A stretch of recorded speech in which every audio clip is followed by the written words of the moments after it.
الرياضي رؤوف خليف للتعليق على مباراة اليوم.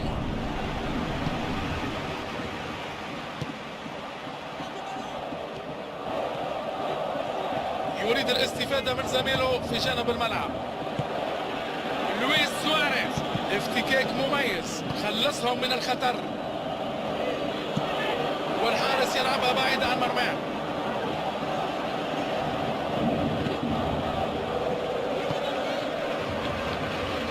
كرة على الجانب، كرة عرضية، لم ينجح في تحويل الكرة إلى المرمى.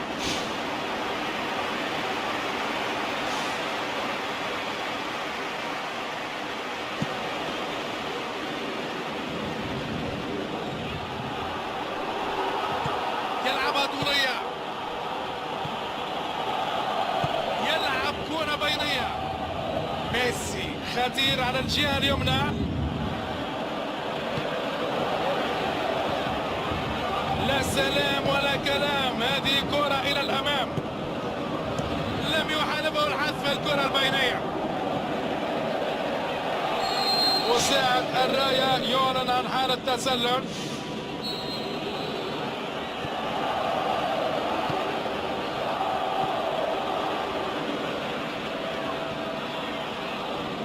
توسيع على الرواق، كرة على الأطراف، والدفاع يبعد الكرة. يحاول لعب كرة بينية غدارة. وين الدفاع يا ناس؟ الحارس في المواجهة لوحده، يرسل أرضية.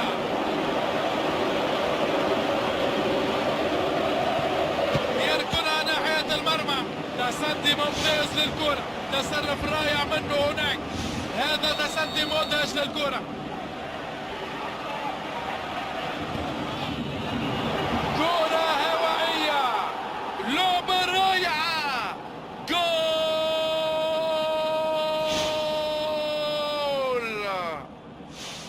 كانت الركنية بالمقاس إلى داخل المنطقة، وقام هو بباقي المهمة. تكسرت الجراء. الآن النتيجة 1-0. تلعب الكرة ناحية اليمين، كرة طولية إلى الأمام، كرة رائعة إلى الأمام، ويرتكب ركلة حرة.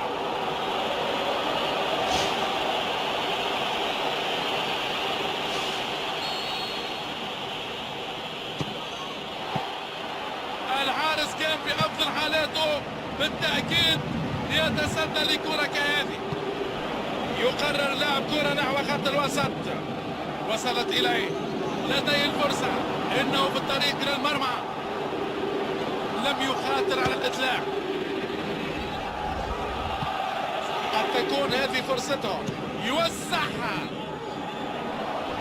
تصطدم العرضية وتتحول إلى الركنية. يريد لعب التوزيع في المنطقة.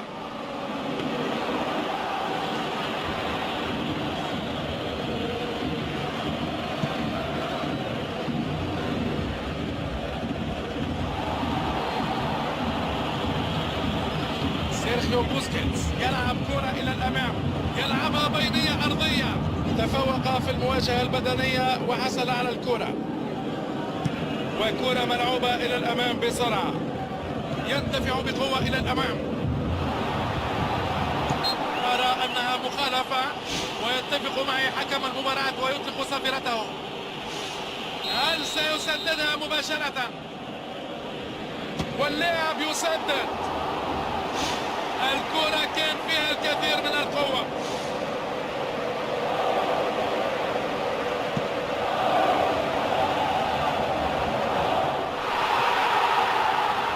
يحاول أن يلعبها بينية، ويعود بالكرة إلى الوراء.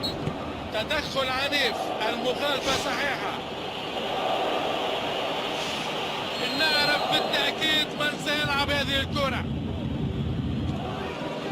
تغيير اللاعب على الرواق، ويلعبها عرضية، وهو موجود في المكان المناسب لإبعاد الكرة. كرة على الرواق، وتخرج الكرة إلى رمي التماس. يبحث عن زميل للمساندة. لا، لم يكن التحكم ناجحا في النهاية.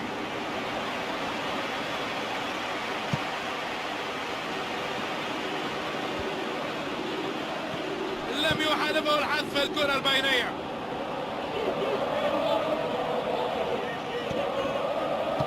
والآن الكرة ملعوبة للأمام، يحاول فك دفاعات المنافس، محاولة جيدة لكن لم تدخل المرمى.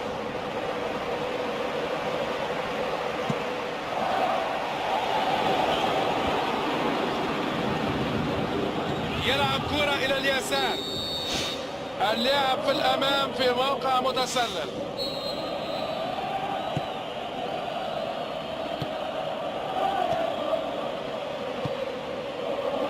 كرة طولية إلى الجناح، هل سيمر إلى الداخل؟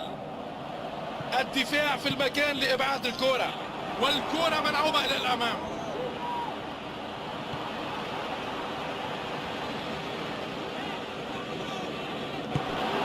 عدت الكرة وباش يسجلوها، كرة على الجانب،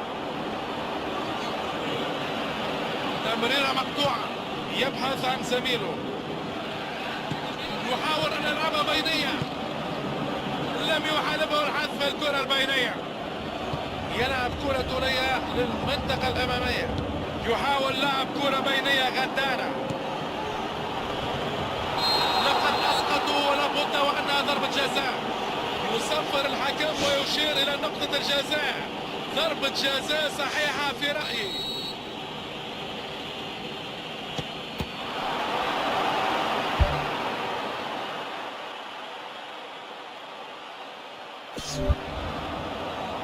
لديه فرصة جيدة، ينطلق إلى منطقة الجزاء وقاموا بتشتيت. لا يزال هنالك الكثير من الوقت للعودة في المباراة، وإمكانية تسجيل هدف مبكر قد تقلب الدولة على المنافس.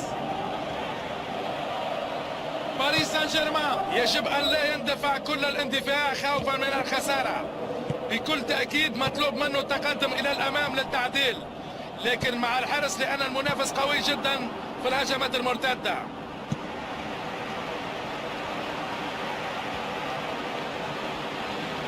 يلعبها بينية أرضية، اجتازت الكرة الخط وتحولت رمية تماس.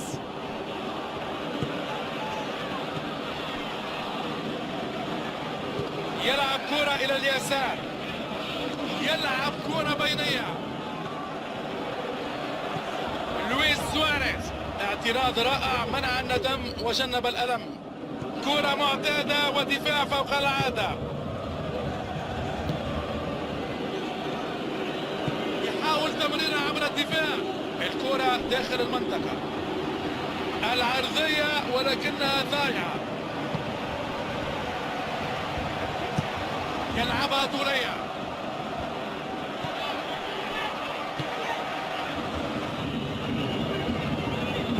يحاولون بناء الهجمة من الخلف، يلعبوها للأمام، يلعبها بينية أرضية، يمسك الحارس الكرة،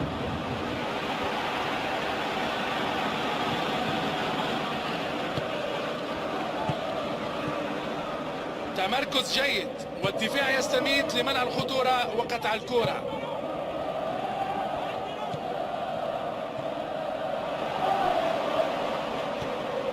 جوردي ألبا عمل رأي على الجهة اليمنى في انتظار الكرة العرضية، إمكانية التصوير ويضعها في المرمى، إن لم يكن في الإمكان أفضل من مكان، والكرة بأفضل مكان.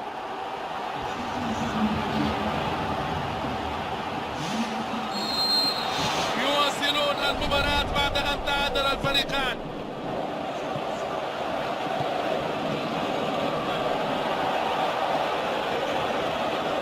يحاول لعب كرة بينية غدارة وينجحون في إبعادها.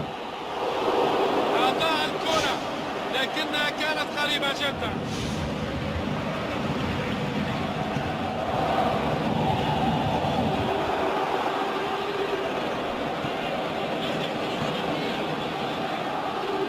من سيستلم هذه التمريرة الطولية؟ يلعب كرة بينية والتوزيع، لا يستلم، يسدد كرة قوية.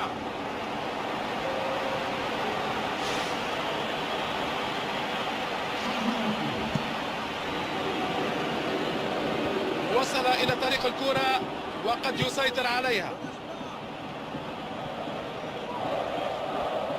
إنه يتحرك إلى الأمام، كرة طولية إلى الأمام،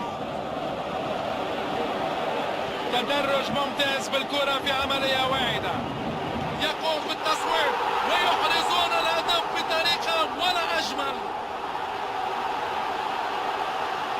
استعادوا التقدم بأسلوب رائع.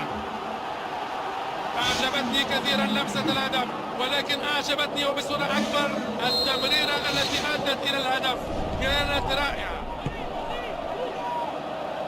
باريس سان جيرمان متقدم بفارق هدف الآن، وستكون هذه رمية تماس.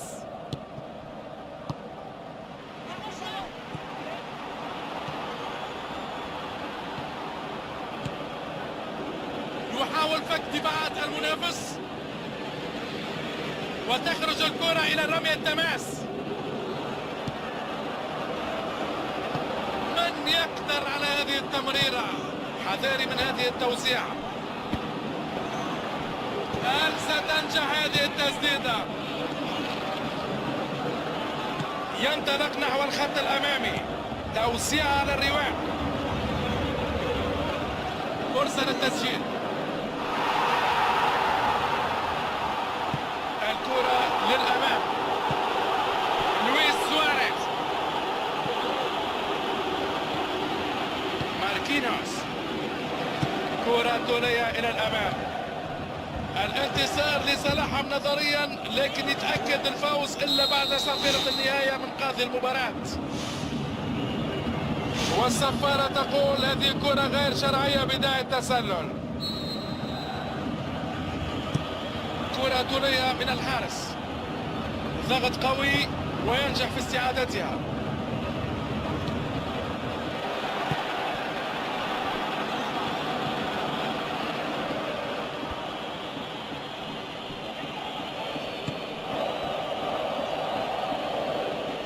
يحاول أن يلعبها بينية، هو جوردي ألبا.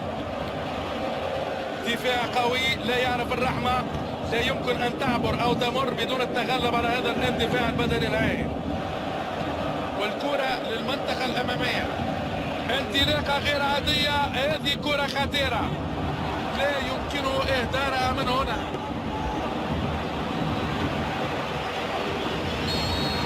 نهاية المباراة بعد إضافة بعض الوقت بدل الضايع، يطلق الحكم صافرته معلنا نهاية اللقاء. ربما علي أن أصمت احتراما لمرونتهم. لقد حافظ